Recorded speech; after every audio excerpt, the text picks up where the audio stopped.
to introduce you Paul, who is our chocolatier.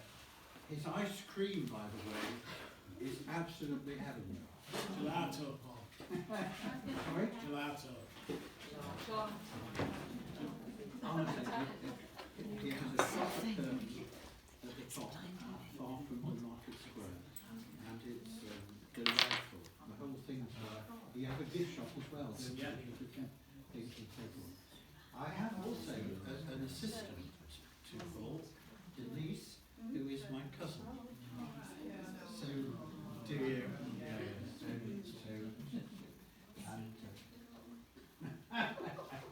so there are going to be samples and also chocolate for sale as well for you.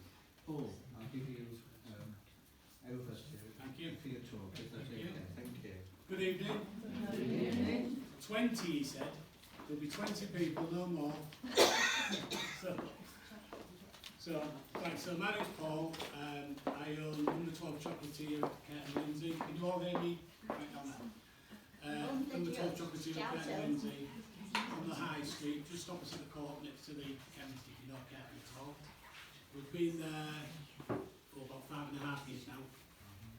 We started making chocolate in my garage about 7 years ago, and it all started, my previous career was as a surveyor, and I did that for quite a long time, thoroughly enjoyed it, and then in 2009 I was diagnosed with multiple sclerosis, which sort of threw my whole world upside down for a while. I spent 18 months in a wheelchair, couldn't put my own socks on, so it was quite hard going. And I remember sitting there one day thinking, I'm 44, back then it was. I'm 44 and I've got another 30 years work left in me. This can't be the end of it. So I went to college to train to be an accountant. Did my 3 years doing that and then didn't really want to be an accountant. So so I qualified at that, but then my wife and daughter said to me, what do you want to be there for? And I said, fancy making some chocolate. So they sent me to a little place in Cottingham near Hull for a half day, just like a birthday experience day, just making some chocolates. They didn't teach us a whole deal. It was about tempering in a microwave, just basics. But I came out of there, my head was exploding, and I just thought, I can run with this. I just want to have a go at this. So I went to Lakeland the next day and I bought some really basic kit. I bought some buttons, I bought a book, I went home and I just practiced. And I was selling sweets at like old folks' homes. We were doing dementia care and we were doing, taking old-fashioned sweets, and then we were doing a talk and they were trying different things and it was bringing back memories for some of them. And I started taking the chocolate. People were saying how much they enjoyed it. People were putting orders in for the next time. And the more I did, going to college and then starting the chocolate, the more I did, the more able I became. I think it got rid of that block in my head where I could have just sat down and said, this is me now, this is me, I just sit here and that's it. But it's not the sort of person I am, and it was hard going, but I got out of my wheelchair. I still use it if I go any distance, or I have a scooter if I have to walk any distance. But this, I think, has been the best thing I've ever done. It's far better than being a surveyor. Even though I enjoyed it, it was a lot of time on the road, it was hard work, but this is for me and the family, and it's just, I love it. So I started making truffles. We do a lot of truffles, we do a lot of bonbons. We don't pre-pack truffles, we sell them in cabinets and people can come in. So you can come into the shop, you can choose a bag or a box and you can choose what truffles you want, so you get your own selection. So we don't pre-package them, which is why there isn't any here tonight. But one of my favourites from the start, which I developed early on, was a salted caramel. And people have always said, it's my biggest seller in the shop, and people have always said, we really like it, we really like it. So this year, the end of last year, I entered it into the Guild of Fine Food Great Taste Awards, and I got my result this morning, and I got a star, which is for me is fantastic. So it just confirms that it is a nice chocolate and what people say is right. So I got that this morning, so I'm still buzzing about that. You can get 3 stars, you can get 1, 2 or 3. Last year, of all the thousands of entries, only 250 people got 3 stars. So only 40% of this year's entries got any award at all. So I'm quite pleased with that. So from that, we also make lots of different bars and things. I'm always developing new fillings. So things like passion fruit, things like that. If you want a really fruity hit, then it's just made with passion fruit puree, and it just explodes in your mouth. So does anybody know anything about chocolate at all? From the beginnings of it and how they process it or anything? Just I like eating it. Only because I've had somebody come and tell me how to make it from the cocoa bean. Yes, yeah. So the cocoa bean, it does grow on trees, but it doesn't grow on trees like a traditional fruit where it hangs from the branch. It actually grows out of the trunk. So all the way up the trunk you have these cocoa beans. They're about that sort of size. And they take them off, they split them open, and they scoop out the beans, which are they're in like a pulp, really sticky and gooey. And then they spread them out in the sun, and they let them naturally dry. Once they're dried, they roast them, and then they crush them down, so you get what they call cocoa nibs. Though I did have some to bring, and I forgot my sample, so nobody likes cocoa nibs. They're just really bitter and really hard, but it's what they make, it's the basis of chocolate. So they go through various processes. Conching is a process where, are you okay? Would you like a drink? Conching is a process where it grinds the cocoa nibs down into a paste, and that's the basis. That makes a cocoa liquor, which is the basis of what we make the chocolate from. And they go through the process. So white chocolate is the least of all chocolate. It doesn't have any cocoa mass in white chocolate. It's cocoa butter, milk, and sugar. And that's it. Not particularly good for you. Then milk chocolate, again, has cocoa mass in various amounts. So you'll find milk chocolate when you buy it from the shops. It'll have a different cocoa content, and that's the amount of cocoa mass. So you see a lot of this dark milk mass, which is it's a darker variety. So there's more cocoa mass in there than there is in. So our milk is 32%. Then they do a dark chocolate. Well, they do different grades of dark chocolate, right up to 100%, which is just like more or less like a cocoa mass. There's nothing else in there. So we do 55, 70, and 85%. 55 is our most popular, which I fetched tonight, and that's, if you know Bourneville chocolate, that's 54%. This is 55%, so it's about the same.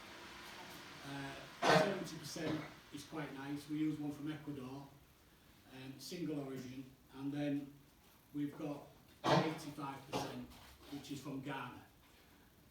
That's nice, but it's too much chocolate for me. 70 is about my maximum. 55, I can eat all day. Is honey milk at all in any of the dark chocolate? Because I can't take lactose. I'm lactose intolerant. Okay, so we do one made by the same, because we use a company called Calabal for all of ours. Now, the higher content you get, the less milk there is in it. But it does have traces of milk in it. And we do have to put on there, may contain traces of milk. But we do have one called, it's got a really fancy name, it's called NXT. So it's a new one. Calabal have developed it, and when it leaves their factory, it's 100% allergen free. It has no dairy, no soya, nothing in it. Nothing at all. When it comes into our workshop, we then still have to label it may contain traces because we work with the other product. But when it arrives with us, it's 100% allergen free. So we do sell that, and we can make that into bars and things if that's something you want. We do a dark chocolate orange truffle sauce, which is we don't put any dairy into that. So and the same. I don't eat oranges. You know, do you like something like? After eight, with like a fondant centre. So we do a rose fondant, a violet fondant, and a mint fondant, which is, we don't put any dairy in that either. So, yeah. some other opening it though.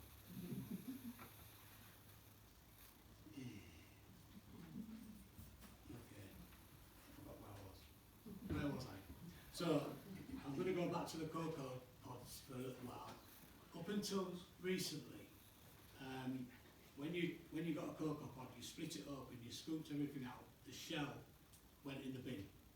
Carabao again, they're always trying to lead the way in new innovations. So they've developed one now called whole fruit. It's expensive, but there's no waste. So they use the whole of the outer shell, the pulp, everything, and they've developed that into a chocolate now. Now I honestly can't tell you what it tastes like because they've not sent me any yet. But apparently it's quite nice. So as I said though, it's expensive, but everything that's new is expensive because they've got the development cost and all that. Ruby chocolate, which is this one. So that pink colour, the taste of it is like it's berries, but it's not a definitive. You wouldn't say it's raspberry, for example. It's something else, but it's just got like fruity flavour and a pink colour. They don't do anything to that chocolate apart from process it into chocolate. That's the colour and that's the flavour of the cocoa bean. Now, Carabao again found this on some of their plantations, and it took them 13 years to develop it into a chocolate that you can use now. But they're the only company that makes it.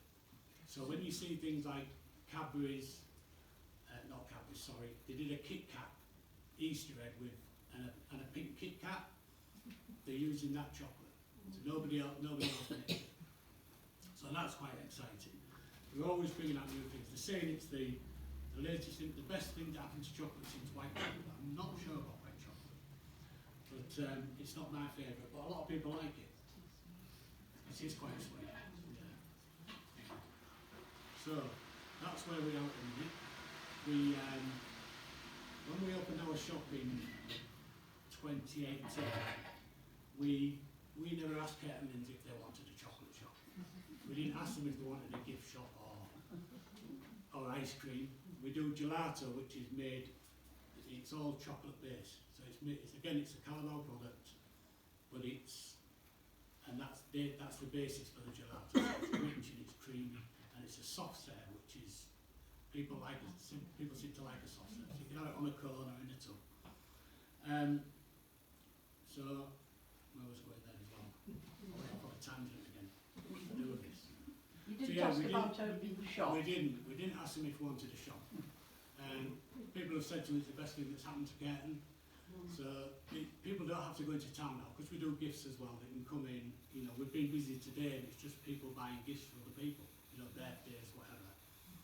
And it's chocolate. It might be chocolate, or it might be some of the giftware.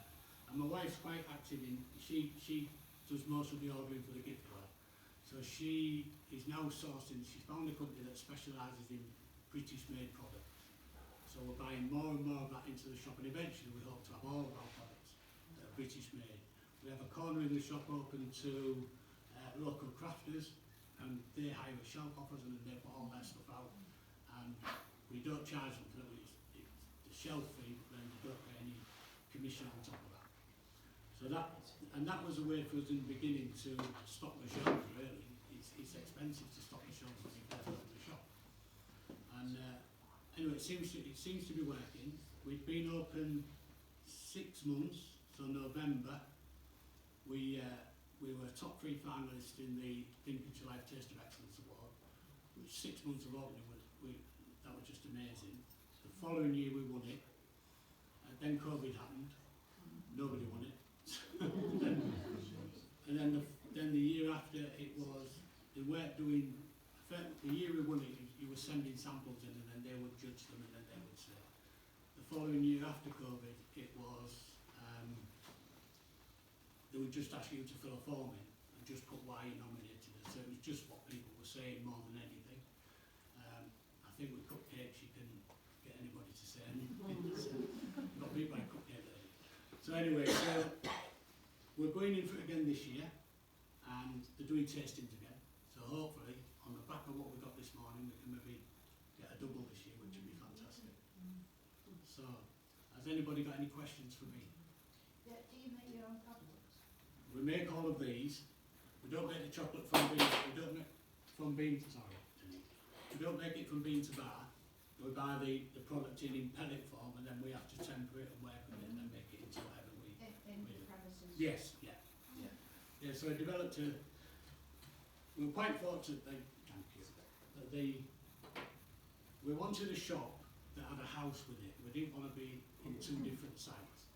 So we're quite fortunate that the place we bought, it was originally 3 properties on the high street, and it was all knocked into one. So it had bags of room. It was just allocating what space to what. So initially I was in what was the old pantry, and it was 6 feet wide, 11 feet long, and it was, my tables are 2 feet, so that was 2 feet. Then it had shelving down this side that was built in, which was 2 feet. I had 2 feet in the middle, and I'm not the smallest of men, and I was having to turn out all of my chocolate. We opened 2 weeks before Easter. Oh, God. I was having to turn all of that out in that little space. And when I look at it now, it's now a utility, and I look at it now and I think, how the hell did I do that? Because there was another kitchen. There's our kitchen, and there was another kitchen. So we redone that, had it all wired, had it all done out, and it's such a better space. The environmental health officer, when she came to do her inspection, couldn't believe the difference from the first. She went, am I going this way? I said, no, you can't go that way. It's this way. And she went, oh wow, I couldn't believe it. So, and it's much better space. And I still wonder if I've got enough space sometimes. So yeah, it's gone on, it's growing, and we're constantly growing. We keep getting new things all the time. We were approached by Lincoln Cathedral, so we stopped Lincoln Cathedral shop. Uncle Henry's approached us. In between lockdown and coming out of lockdown, they approached us. We'd sent them samples on a few occasions and not heard anything back. Then suddenly they wanted to be involved, which was great for us. And we get some bizarre requests. Does anybody do fishing? No. We have a thing in fishing called a boilie, and it's about that big. And it's a type of bait for catching carp. And a chap rang me last week. They're having a summer party, and they make this bait. Can you make a chocolate that looks like this bait? And I want 1,200 pieces. I'm still debating whether I can actually do it. He sent me some, so I'm having a challenge. So we'll see. So yeah, we do get some requests. We got a phone call one day they said, we want some chocolates in some packaging that's a particular type of blue. I said, what type of blue? Chelsea blue. Right, okay. So it was the Chelsea's ladies team when they were playing Barcelona or something. And I said to them, how did it go afterwards? They said, they got beat 4-0, so they weren't eating chocolate. So yeah. So that was quite good. And sometimes you just wonder how people find us sometimes. We were approached by a TV company, and can we come to your shop? It looks lovely. So I said, yes, we can. What's it for? So they were doing a thing to do with the Milky Bar Kid. Do you remember the Milky Bar Kid? Do you remember the one that was the spaceman? Well, the take on this was that he was really angry that he was a spaceman. He wanted to be a cowboy. So he'd come flying into the shop. I want the darkest chocolate that you've got. I don't want white chocolate. I don't want Milky Bar. And then they did this filming, and off they went. They went down to Sundown Adventureland, I think, so they could. And he was going to wake up in a Western carriage, and he was thinking like he's made it. His dreams come true. They didn't use that, and they didn't use ours either. But that didn't matter. We got in the credits on the programme, so that was all right. And we got in the credits the next year, and they didn't do anything with us the next year. So that was all right. So things have been okay. Yeah, it's good. So any more questions? Sorry. Calamata is, what are they? Who are they? Calabao. Yes, sorry. Calabao. So they're a Belgian chocolate company. Sorry. They're a chocolate company. Right. They own plantations across the equator, and they draw chocolate from other continents, and then they process it then. So it goes to Belgium and Switzerland, and it gets processed into what we can use as a chocolate.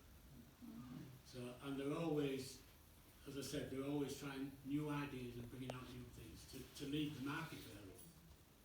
And it's exceptionally good chocolate. I'm going to let you taste some. So my herbal assistant Denise is going to fetch them round. Do you want me to take one of you take one? No, you're okay, look, I'll do Do white first. right first. Yeah.